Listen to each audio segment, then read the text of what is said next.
5 lah.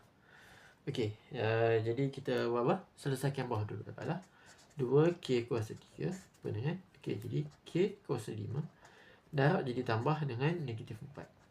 Okey, lepas tu Y kuasa 2 darab jadi tambah dengan 1.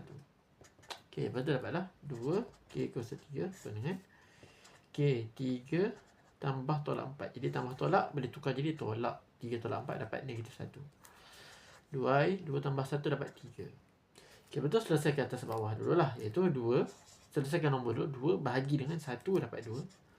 K negatif 3 bahagi jadi tolak dengan negatif 1. Lepas tu atasnya tak ada Y, jadi kita anggap Y tu kosong. Dapatlah Y kosong bahagi jadi tolak dengan 3. Dapatlah 2. K tolak-tolak boleh jadi tambah. Jadi 3 tambah 1 dapat 4.